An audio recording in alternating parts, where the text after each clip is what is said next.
Welcome! Now I got Motorola Moto G60s, and now I'll show you how to check battery health information on this device.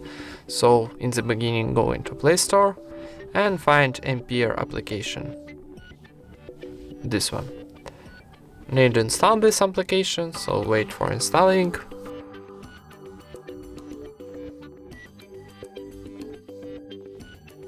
Okay, so now click open.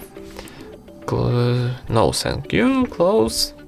And now swipe on the right, and here will be our health battery information. So our health battery is good. And that's it. Thank you for watching, leave thumbs ups and subscribe to our channel.